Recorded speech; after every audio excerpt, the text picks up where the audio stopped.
أيها الذين آمنوا اتقوا الله حق تقاته ولا تموتن إلا وأنتم مسلمون وقال يا أيها الناس اتقوا ربكم الذي خلقكم من نفس واحدة وخلق منها زوجها وبث منهما رجالا كثيرا ونساء واتقوا الله الذي تساءلون به والأرحام إن الله كان عليكم رقيبا.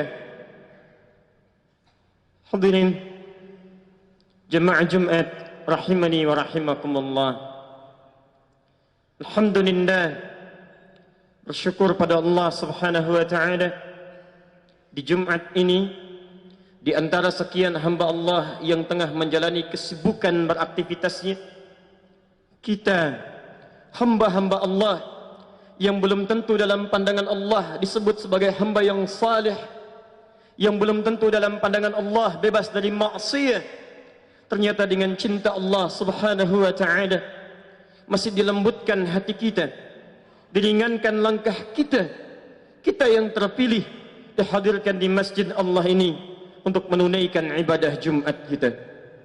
Kita bermohon kepada Allah Subhanahu wa taala semoga Jumat hari ini dijadikan oleh Allah Subhanahu wa taala sebagai Jumat terbaik di antara sekian Jumat yang pernah kita tunaikan. Hadirin, dalam catatan sederhana khatib, seorang muslim yang telah berusia 20 tahun setidaknya telah menunaikan Jumat kurang lebih sebanyak 650 kali dalam hidupnya. Jika ia berusia 30 tahun, setidaknya ia telah menunaikan Jumat sebanyak 1150 kali dalam hidupnya. Jika ia berusia 40 tahun, setidaknya ia telah menunaikan Jumat sebanyak 1650 kali dalam hidupnya. Demikian seterusnya sesuai dengan jumlah bilangan usianya. Namun pertanyaan terbesarnya, hingga Jumat yang kita tunaikan ini, dari sekian ratus dan ribuan kali kita menunaikan Jumat, adakah di antara kita memahami hakikat Jumat ini? Adakah kita sudah mengerti esensi Jumat ini? Mengapa Jumat dijadikan sebagai pengganti ibadah zuhur? Atau jangan-jangan selama ini di antara sekian ratus Jumat yang kita tunaikan, ribuan kali ruku dan sujud yang kita laksanakan, kita tidak memahami dan belum mengerti tentang hakikat Jumat ini?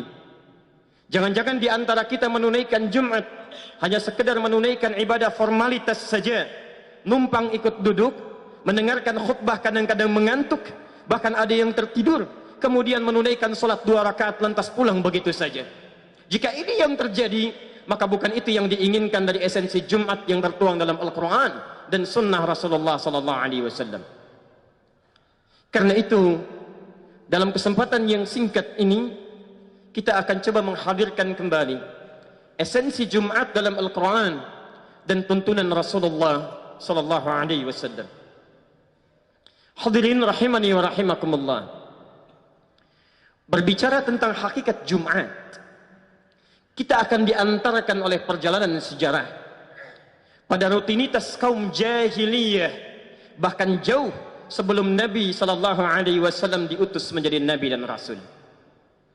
Kala itu, orang-orang jahiliyah sudah memiliki kebiasaan rutin dalam sepekannya. Ada di antara mereka yang berprofesi sebagai pedagang, dikenal dengan nama tujar.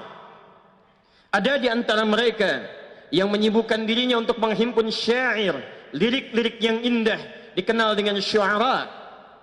Ada di antara mereka yang bahkan mereka habiskan hidupnya untuk merumuskan, menulis mantra-mantra dan jimat-jimat yang akan mereka pasarkan, yang disebut dengan kuhan dan sahir, dukun dan para tukang sihir.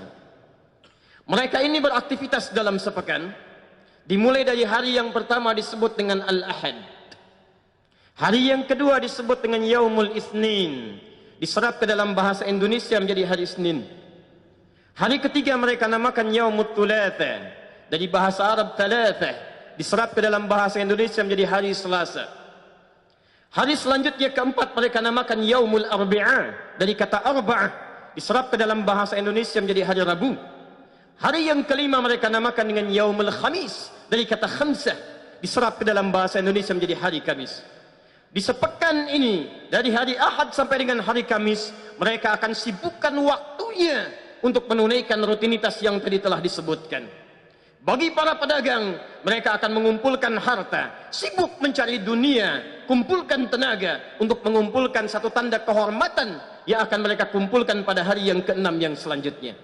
Demikian para syuara, mereka akan pergi ke lembah-lembah, ada yang pergi ke bukit-bukit, mengumpulkan ide-ide cemerlang untuk mendatangkan ilham dan meneruskan puisi-puisi syairnya. Demikian Quran mengilustrasikan di Quran surah ke-26 ayat 224 itu.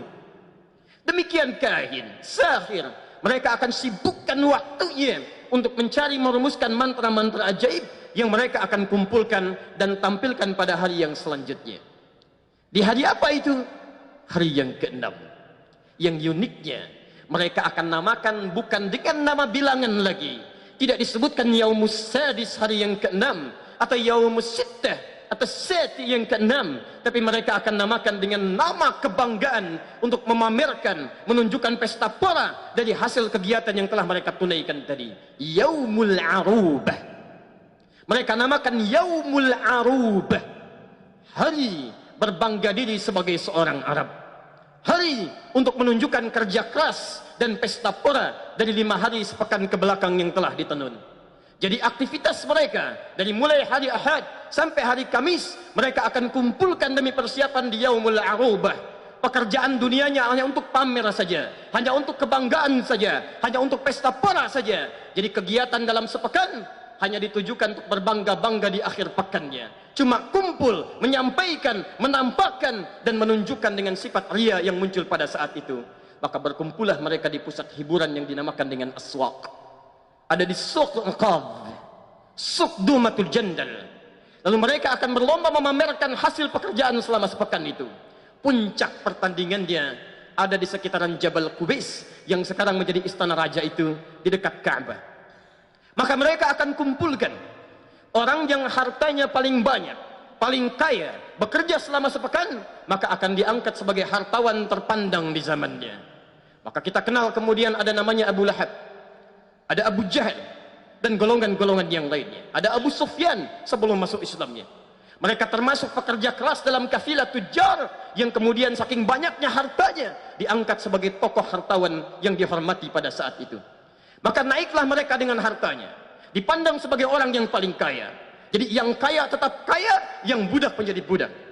Yang hebat semakin meningkat, yang tidak punya apapun nestapa dalam kehidupannya, tidak perhatian dalam sisi kehidupannya, tidak melihat siapa yang ada tetangga di sampingnya, yang penting saya akan diangkat dan inilah saya. Demikian para syuara, mereka akan berlomba menampilkan syair-syair terbaiknya. Ada Imra'il Qais, ada Nabigah Az-Zibyani, ada Zuhair bin Abi Salma, ada Al-Khutayah, dan yang paling hebat syairnya, yang paling bagus liriknya akan ditulis dengan tinta emas dan ditempelkan di dinding Ka'bah yang disebut dengan mu'allaqat itu, yang kelak di zaman Islam akan digantikan dengan kiswah yang dituliskan dengan tinta emas juga. Demikian kahin, dukun, sahir, tukang sihir, mereka akan pamerkan mantra-mantra terbaiknya yang mereka rumuskan selama sepekan ke belakang, mereka akan tampilkan. Maka yang paling unggul mantranya, dialah yang akan menjadi tokoh sentral spiritual yang menginspirasi semua lekuk kegiatan dan merumuskan serta mengizinkan apakah kegiatan terjadi atau tidak dengan izin mereka. Demikianlah hadirin. Selama sepekan kegiatan hanya untuk dunia, dunia, dunia. Kumpul, pamer, pamer, pamer, pesta, pora, hiburan, menunjukkan saya yang paling atas, ini yang paling rendah. Allahu Akbar. Setelah Nabi SAW diutus menjalankan risalah, menampilkan keindahan Islam, Allah Subhanahu wa taala berkehendak untuk menunjukkan prototipe kehidupan baru yang beda dengan tipikal rutinitas jahiliyah. Bagi orang beriman mesti beda jalan kehidupannya dengan yang belum beriman. Bagi orang beriman mesti lain cara hidupnya dengan orang-orang jahiliyah yang belum beriman. Maka sesaat sebelum berhijrah ke Al-Madinah Al-Munawwarah itu, Allah turunkan satu ayat dalam satu surah yang akan melahirkan satu sejarah menunjukkan perbedaan karakteristik jahiliyah dengan orang-orang beriman. Turunlah Quran surah Al-Jumu'ah ayat ke-9, posisi paling kiri sebelah atas itu. Perhatikan kalimatnya dan mari kita lihat esensinya. Ya ayyuhalladzina amanu idza nudiya lis-salati min yaumil jumu'ati fas'au ila dzikrillahi wa dzarul bai' dzalikum khairul lakum in kuntum ta'lamun. Allahu akbar. Allahu akbar. Allah memanggil orang-orang beriman untuk membedakan dengan yang belum beriman. Kemudian akan memberikan sesuatu yang penting yang menunjukkan karakter yang berbeda dengan yang belum beriman. Ya ayyuhalladzina amanu. Hei orang-orang yang telah menyatakan dirinya beriman kepada Allah Subhanahu wa taala. Idza nudiya lis-salati min yaumil jumu'ah. Jika kalian kemudian diseru untuk mendekat kepada Allah menunaikan salat di hari Jumat. Hadirin, namanya kemudian dirubah oleh Allah Subhanahu wa taala. Orang yang terbiasa berkumpul-kumpul yaumul arubah, kumpul untuk bangga, kumpul untuk pamer, seketika dengan turunnya ayat ini, hari untuk orang beriman dirubah namanya oleh Allah menjadi Jumu'ah, bukan arubah. Bagi jahiliyah yang belum beriman arubah, bagi kalian orang-orang beriman Jumu'ah. Apa itu Jumu'ah? Dalam bahasa Arab kalimat Jumat setidaknya memiliki satu akar kata bernama al-jam'u yang memiliki tiga makna. Tiga makna. Satu, sesuatu yang berkumpul rapat. Yang kedua, yang saling menguatkan satu dengan yang lainnya. Tidak hanya sekadar berkumpul, tapi merapatkan satu dengan yang lainnya. Karena itulah surah Al-Jumu'ah diawali dengan surah As-Saff ke-61. Untuk memberikan isyarat bahwa Jumat diawali dengan merapatkan hubungan satu dengan yang lainnya. Tapi yang paling indah, makna yang ketiga, yang diiringi dengan saling memperhatikan satu dengan yang lainnya. Jadi bukan sekadar berkumpul, bukan sekadar datang, tapi juga memperhatikan satu dengan yang lainnya.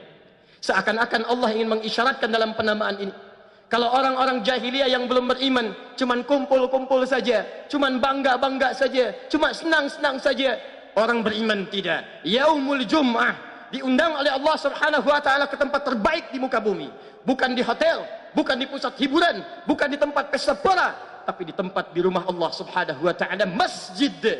Untuk apa? Kalau cuma kumpul, jangankan orang beriman, non muslim pun bisa kumpul, orang beriman tidak. Untuk berkumpul, merapatkan dan memberikan perhatian satu dengan yang lainnya. Kalau orang jahiliyah cuma kumpul, tunjukkan saya yang paling kaya, saya yang paling hebat, saya yang paling tinggi segalanya. Orang beriman tidak. Dia mesti tahu siapa yang hadir di sampingnya. Dia kenal siapa yang ada di depannya. Dia lihat apa kebutuhannya.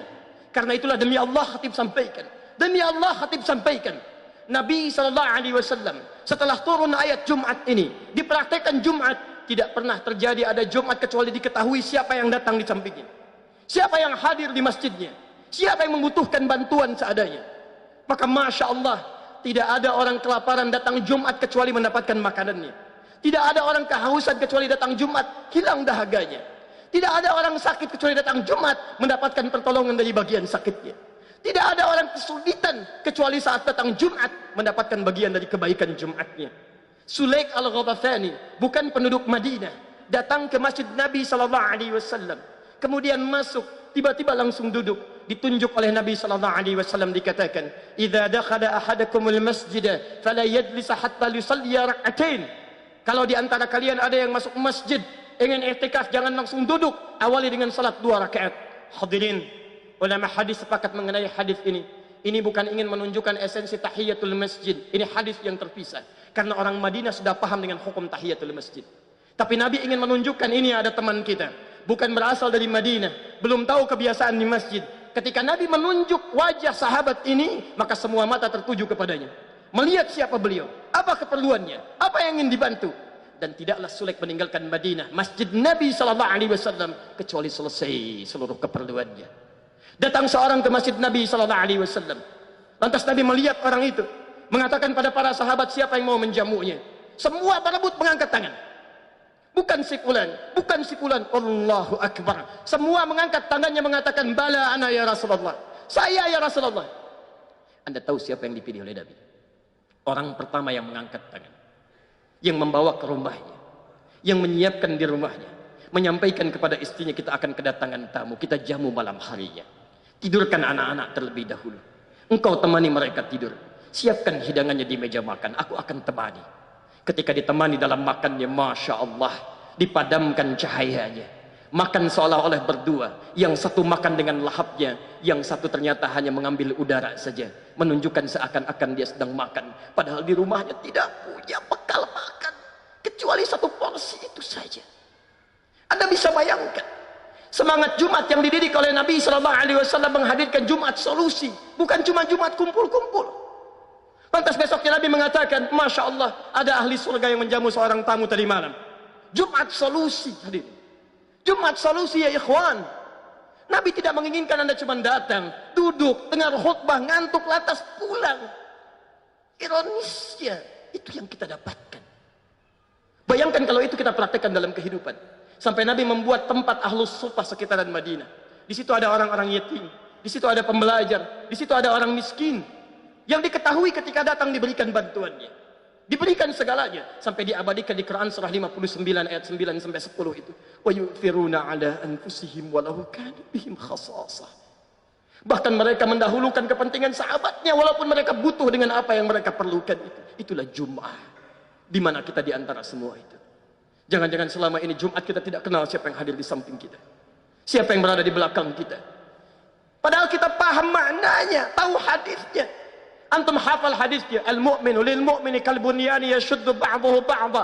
Mukmin satu dan yang lainnya bagaikan satu bangunan yang saling mengokohkan. Antum hafal hadisnya, mukmin satu dan yang lainnya bagaikan satu tubuh yang kalau sakit dia bisa merasakan. Itu semangat dari Jumat, turunan hadisnya. Wallahi ainal an min haqiqatil Jum'ah. Mana sekarang hakikat itu?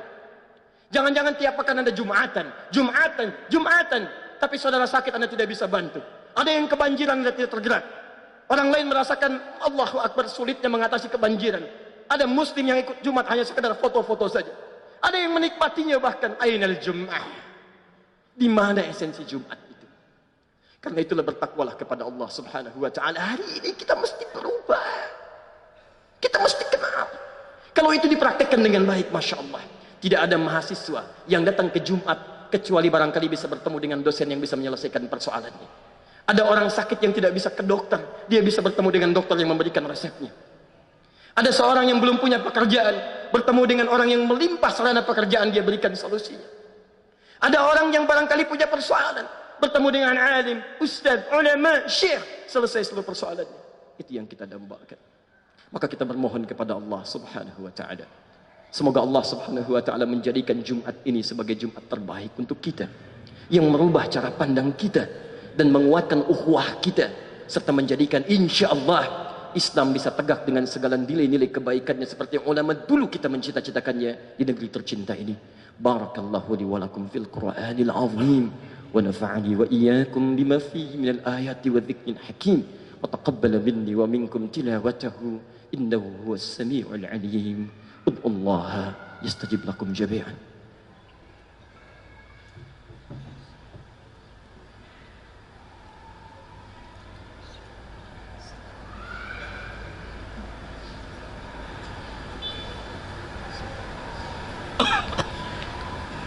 Alhamdulillah wassalatu wassalamu ala rasulillah wa ala alihi wa sahbihi wa mawana amma ba'd faya ibadallah usi nafsi wa iyyakum bitaqwallahi faqad fazal muttaqun fala tamutunna illa wa antum muslimun.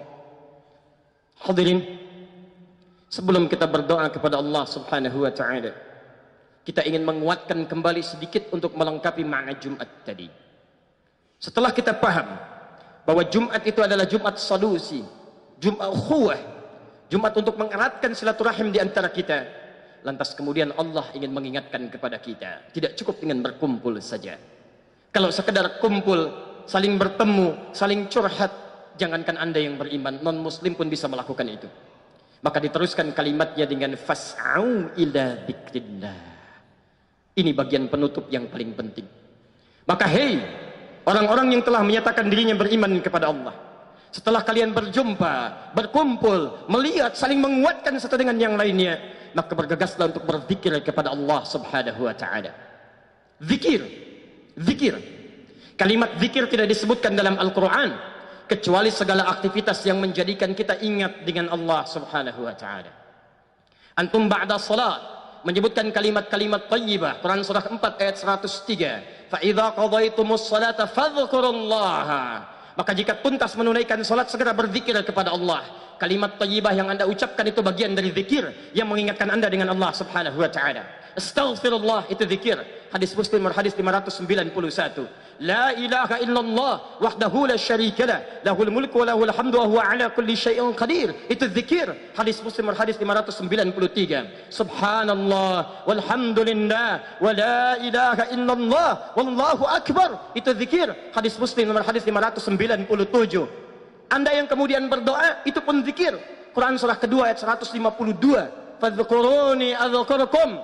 Maka ingatlah saya, minta berdoa kepada saya, maka aku akan kabulkan dan mengingat kepada engkau. Zikir, doa bagian dari zikir. Ibnu Majah nomor hadis 925. Tidak pernah Nabi SAW meluangkan waktu dalam hidupnya kecuali selalu berdoa kepada Allah Subhanahu wa taala, bahkan selepas salatnya. Nabi mengatakan, Allahumma inni as'aluka ilman nafi'a wa rizqan halalan thayyiba wa amalan mutaqabbala. Doa itu bagian dari zikir. Membaca Al-Quran itu zikir. Bahkan Quran disebut dengan zikir. Quran surah ke-15 ayat ke-9. Inna nahnu nazzalna dzikra wa inna lahu lahafizun.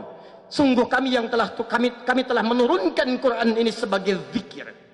Jadi ketika Anda sedang membaca Quran, Anda sedang berzikir kepada Allah Subhanahu wa taala. Menghafal Quran, bahkan itu zikir dan lebih tinggi dibandingkan dengan membaca Al-Quran.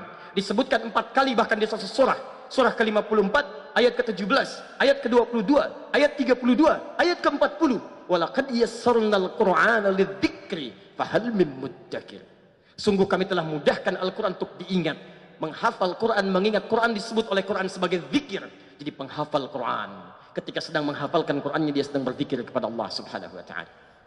Bahkan orang Islam itu bukan cuma salatnya, baca Al-Qurannya, Masya Allah, bukan cuma istighfarnya, doanya, tapi semua aktivitasnya harus menjadi zikir pada Allah Subhanahu wa taala. Quran surah ketiga ayat 191. Alladzina yadhkurunallaha qiyaman wa qu'udan wa 'ala junubihim.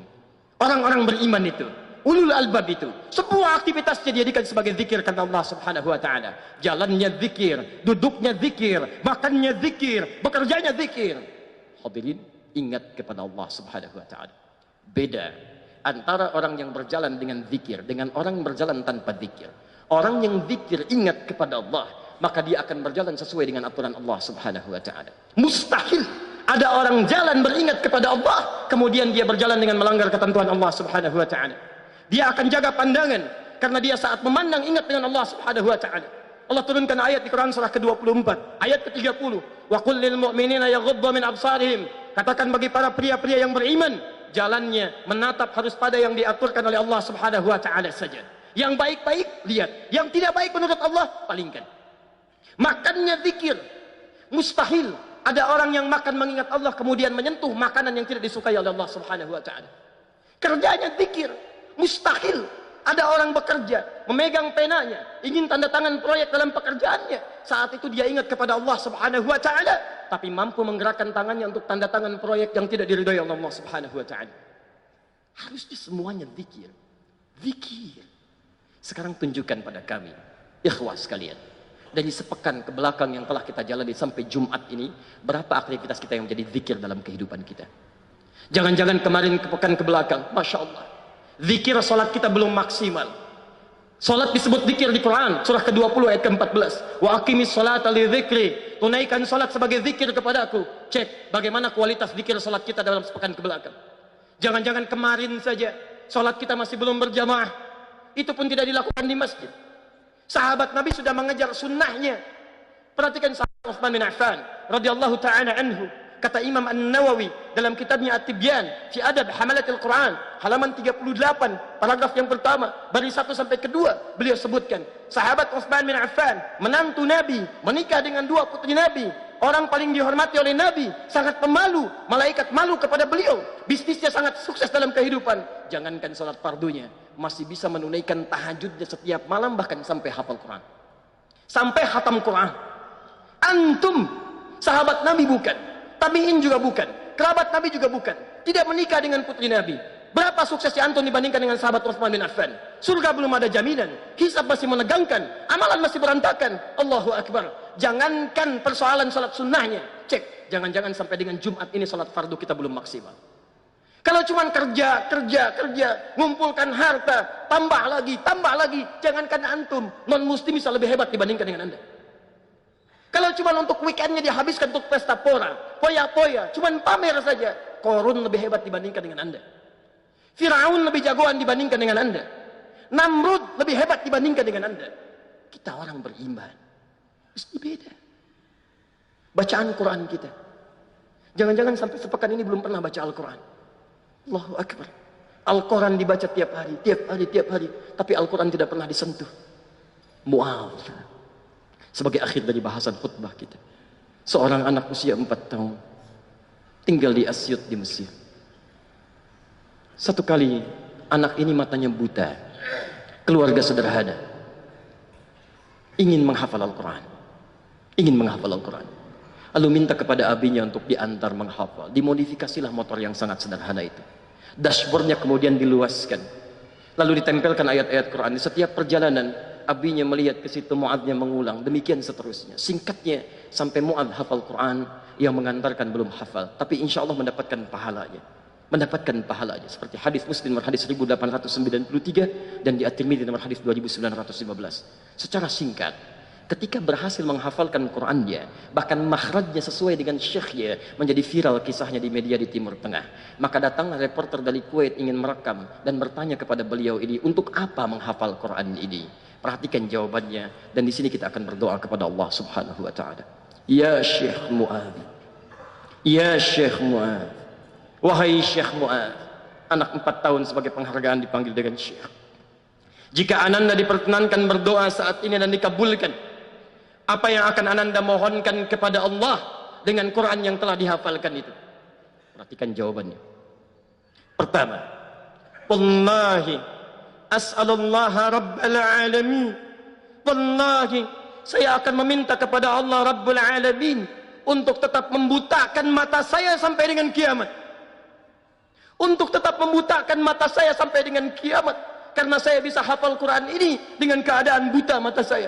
Saya takut kalau mata saya dibuka kembali, lantas saya melihat maksiat dengan mata saya, akan hilang Quran yang telah saya hafalkan itu. Anak 4 tahun, 5 tahun, mata buta, mau menghafal Quran dan menikmati dengan kebutaannya mendapatkan Al-Quran. Antum diberikan 40 tahun, 50 tahun, matanya sehat, fisiknya kuat, sampai hari ini masih belum punya waktu untuk sekedar membaca saja. Antum butuh berapa tahun lagi ya ikhwah? Yang kedua, perhatikan. Wallahi, dia katakan, demi Allah, kata Mu'adh kecil ini, saat saya datang di akhirat nanti, menghadap kepada Allah, indama ji'tu li rabbi yawmal qiyamati yawmal hisab, wala yusahibni abi, dan ayah saya tidak mampu lagi menemani saya, wala ummi, dan tidak ada ibu saya. Faji'tu fardan, kemudian saya akan sendirian, badan saya gemetar, tangan saya bergetar, kaki saya bergetar. Saya akan bermohon kepada Allah, ya Rabb, ya Rabb, saya telah berusaha menghafalkan Quran sampai datang di hadapanmu saat ini. Maka jika itu semua belum cukup menjadikan saya mendapatkan ridhamu dan harus dihukum di neraka, mohon ya Rabb, kurangi siksaan saya dengan Quran yang telah saya hafalkan ini. Mohon kurangi hukuman saya ya Allah dengan Quran yang telah saya hafalkan ini. Ada anak kecil usia 4 tahun, usia 5 tahun, matanya buta, menghafalkan Qurannya sebagai persiapan zikir menghadap kepada Rabbnya. Itu pun masih merasakan kurang dalam hidupnya. Antum diberikan 40 tahun, 50 tahun dengan segala keluasannya sampai Jumat ini, berapa persiapan zikir yang akan dibawa menghadap Allah Subhanahu wa taala. Karena itulah Allah panggil cepat anak-anak Palestina yang masih berusia 4 tahun, 5 tahun. Saking sayangnya Allah kepada mereka, cepat pulang. Kamu cuma makan setengah roti, dibagi untuk 16 orang. Minumannya diracun dulu, Masya Allah. Tidak mudah hidupnya. Tapi Masya Allah semangat mereka menghafal Quran. 4-5 tahun sudah 30 juz. Rata-rata 15 juz. Begitu pesawat drone itu datang di kejauhan. Dari atas mengintai. Para penghafal Quran akan mengatakan, itu. Di bom itu tertulis nama saya akan pulang duluan. Yang lain mengatakan, tidak, saya akan pulang duluan. Yang lain berkata, tidak, saya yang pulang duluan. Masya Allah. Karena itu Allah sayang kepada mereka dipanggil lebih cepat. Karena untuk mendapatkan nikmat alam kubur sebagai pembuka surga. Quran surah ketiga ayat 169 itu. Wala tahsabanna alladziina qutilu fi sabilillahi amwata bal ahya'un 'inda rabbihim yurzaqun. Hei, Anda jangan kira orang-orang wafat di jalan Allah itu wafat begitu saja. Tapi kami akan limpahkan rezeki yang lebih mewah di alam kubur. Sampai mereka berkata, wa yastabshiruna bil ladziina lam yalhaqu bihim min khalfihim alla khaufun 'alaihim wa lahum yahzanun. Mereka akan berkata, kalau mampu, mereka akan pulang kepada orang-orang yang belum menyusul mereka. Akan dikatakan, kalian jangan nangis ya. Jangan sedih ya. Hei orang-orang Indonesia, jangan tangisi saya.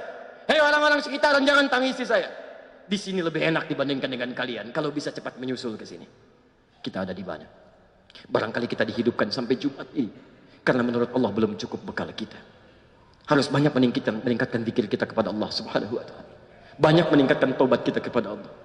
Karena itulah marilah kita berdoa kepada Allah Subhanahu wa ta'ala agar Allah menguatkan hati kita untuk berubah mulai Jumat ini. Mau sampai kapan lagi? Jika Anda belum mampu berlomba dengan orang soleh meningkatkan kebaikan, maka seharusnya Anda mulai berlomba dengan para pendosa untuk beristighfar dan bertobat kepada Allah Subhanahu wa ta'ala. Karena itu mari kita berdoa dengan khusyuk. Kita pasrahkan jiwa kita dan memohon hidayah kepada Allah agar Allah bisa merubah tapak kehidupan kita mulai di Jumat ini di masjid yang insya Allah menjadi saksi bagi kita di akhirat nanti. Alhamdulillahi Rabbil Alamin Ar-Rahman Ar-Rahim Maliki Yawmiddin Iyyaka na'budu wa iyyaka nasta'in Ihdinas siratal mustaqim Siratal ladzina an'amta 'alaihim ghairil maghdubi 'alaihim waladdallin Allahumma rabbana la tada' lana fi maqamina hadza dhanban illa ghafarta. Duhai Allah, kami bermohon kepadamu di Jumat ini, jika ada satupun di antara hambamu yang datang ke rumahmu ini ya Allah untuk menunaikan Jumat datang membawa lumuran dosa, maka mohon jangan biarkan ia meninggalkan masjid ini ya Allah kecuali Engkau telah ampuni segala dosa-dosanya. Wala hamman illa farajtah. Jika ada di antara kami hambamu datang membawa kegelisahan hidup dunia ya Allah, maka mohon jangan biarkan ia meninggalkan tempatmu ini ya Allah kecuali Engkau telah tenangkan keadaan jiwanya. Allahumma wala asran illa yassartah. Jika ada di antara kami ya Allah yang datang ke masjid ini membawa kesulitan hidupnya di rumah tangganya, pekerjaannya, kehidupan sosialnya, maka mohon ya Allah dengan Jumat dan niat ikhlas untuk berubah yang ia tanamkan pada jiwanya, mohon angkat dan sembuhkan dan angkat tuntaskan segala kesulitannya ya Rabbal Alamin. Allahumma wala maridan illa syafaitah. Dan jika ada di antara kami yang tengah Engkau uji dengan penyakit seberat apapun ya Allah, maka mohon angkat dan sembuhkan segala penyakitnya. Allahumma idza kana minna ya Allah wahidan qariban aw ba'idan minka ya Rabbal Alamin lam yahtadu ila al-islam wa lam yusallu hatta al-jum'ah wa lam yataqarrabu ila al-Quran. Allahumma hadihim ya Allah liyataqarrabu ilaika ya arhamar rahimin liyahtadu ila al-islam ya Rabbal Alamin. Ya Allah, jika di antara ada keluarga kami ya Allah, jika ada di antara keluarga kami, tetangga kami, kerabat kami, teman-teman kami ya Allah yang sampai hari ini belum memeluk Islam, belum mendapatkan hidayah, maka mohon sentuh hatinya ya Allah, bimbing mereka untuk mengucapkan kalimat syahadat ya Rabbal Alamin. Jika ada di antara kami ya Rabbal Alamin sudah menyatakan dirinya beriman, masuk Islam, tapi masih menjauh darimu ya Allah, masih banyak bermaksiat, masih jauh dalam menunaikan salat, belum mau mendekat kepada tuntunan Al-Quran, maka sebelum Kau wafatkan ia ya Allah, mohon di hari ini Kau berikan hidayah ya Allah, sentuh hatinya ya Allah. Allahumma rizukhu ni'mat at-taubah. Ya Allah, berikan kenikmatan taubat kepadanya ya Allah. Sadarkan bahwa kehidupannya tidak lama ya Allah. Sadarkan ia bahwa ia kapan saja bisa wafat menghadapmu ya Allah. Allahumma rizukhu ni'matan thayyibah wa hayatan fiha husnul khatimah wa yaqulu ya Allah la ilaha illallah Muhammad Rasulullah وتقول لنا يا رب العالمين بكلمة مطمئنة يا أيتها النفس المطمئنة ارجعي إلى ربك راضية مرضية فادخلي في عبادي وادخلي جنتي Ya Allah, berikan kami kesempatan untuk wafat dalam keadaan husnul khatimah, mampu mengucapkan kalimat la ilaha illallah Muhammadur Rasulullah. Dan kau katakan kepada kami dengan panggilan yang indah, ya ayyatuhan nafsul mutmainnah, hai jiwa-jiwa yang tenang, irji'i ila rabbika radiyatan mardiyah, cepat pulang sini kembali kepada Rabbmu yang penuh dengan keridhaan. Fadkhuli fi ibadi, ayo cepat masuk dalam golongan hambaku yang sudah aku nantikan. Wadkhuli jannati, nikmati surga pendahuluan yang sudah aku siapkan. Mohon ya Allah, mohon jadikan kami termasuk dalam golongan itu ya Rabbal Alamin. Unsurna ya Allah minal qaumil kafirin, mohon tolong kami ya Allah dari pengaruh-pengaruh buruk yang mampu menjauhkan kami dari ketaatan kepadamu ya Rabbal Alamin. Unsurna minasyaitonir rajim, mohon tolong kami dari pengaruh setan yang terkutuk. Allahumma unsurna ya Allah minadh dhalimin, mohon tolong kami dari pengaruh orang-orang zalim dalam kehidupan kami ya Allah. Wa nakhussuka bid-du'a li akhwatina fi Filistin wa fi Suriah wa fi Iraq wa fi Afghanistan wa fi Rohingya. Allahumma asbirhum ya Allah, Allahumma unsurhum ya Rabbal Alamin. Allahumma unsurhum ya Rabb. Kami mohon ya Allah, kami mohon di Jumat ini kami khususkan doa untuk saudara-saudara kami di Palestina, di Syria, di Afghanistan, di Irak, di Rohingya. Kami mohon tolong mereka ya Allah, sabarkan mereka ya Allah, dan ampuni kami yang belum mampu menolong mereka dalam kebaikan. Allahumma khafif hisabana, ringankan hisab kami ya Allah, karena tak mampu menolong mereka dalam kebaikan. Allahumma la tuhasibna an da'afina fi nusratil Aqsa, mohon ringankan hisab kami, ampuni kami ya Allah yang tidak mampu mempertahankan Aqsa. Ampuni kami ya Rabb. Allahumma ja'al baldatana hadhihi Indonesia baldatan thayyibatan wa anta tarda anha. Ya Allah, mohon jadikan negeri kami Indonesia ini negeri yang Engkau ridai, Engkau berkah. Allahumma hdi umara'ana, ya Allah, mohon bimbing para pemimpin kami, anugerahkan hidayah kepada mereka ya Allah untuk mendekat kepada ketentuan-Mu ya Rabbal Alamin. Allahumma ya Allah ulama'ana wahfidhum, dan mohon bimbing para ulama kami serta jaga mereka ya Allah. Waj'alhum minal mukhlasin, jadikan mereka orang-orang ikhlas dalam berjuang. Allahumma wahid sufufana wa jannibna minat tafruqah, satukan saf kami ya Allah. Mohon tanamkan kelembutan di hati kami untuk bersatu dalam kebaikan. Jauhkan kami dari perpecahan ya Allah. Himpun kami ya Rabbal Alamin dalam ridha-Mu. Rabbana atina fid dunya hasanah, fil akhirati hasanah, wa qina adzabannar. Mohon anugerahkan kami segala kebaikan di dunia ini yang mampu kami dapatkan, dan segala kebahagiaan di akhirat yang mampu kami raih. Syafaat-Mu ya Allah, syafaat Quran-Mu ya Allah, syafaat Nabi-Mu Muhammad sallallahu alaihi wasallam, dan bimbing kami untuk mendapatkan teman-teman yang saleh di sekitaran kami, yang mampu menjadi teman-teman kami yang Kau sebutkan di Quran-Mu itu ya Allah. Ma'an nabiyyin wa siddiqin wa syuhada'i wa salihin ya Allah. Allahumma laqad da'awnaka kama amartana fa'ajib du'ana kama wa'adtana. Ya Allah, kami telah datang ke Jumat ini beribadah kepadamu, memohon dengan khusyuk seperti Engkau perintahkan. Maka mohon kabulkan doa-doa kami seperti apa yang telah Engkau janjikan. La tudayyi'u du'ana, mohon jangan sia-siakan air mata kami ya Allah. Mohon ya Rabb, jika dengan semua ini Engkau belum kabulkan juga dengan doa kami, maka mohon tunjukkan kepada kami dengan cara apa lagi kami mesti bermohon kepadamu ya Rahman. Bifadlika subhana rabbika rabbil izzati amma yasifun, wassalamun alal mursalin, alhamdulillahi rabbil alamin. Ibadallah, Allah ya'muru bil 'adli wal ihsan wa ita'i dzil qurba wa yanha 'anil fahsya'i wal munkari wal baghi ya'izukum la'allakum tadhakkarun wa la dzikrullahi akbar wallahu ya'lamu ma tasna'un. Aqimus shalah. Rahmatullah.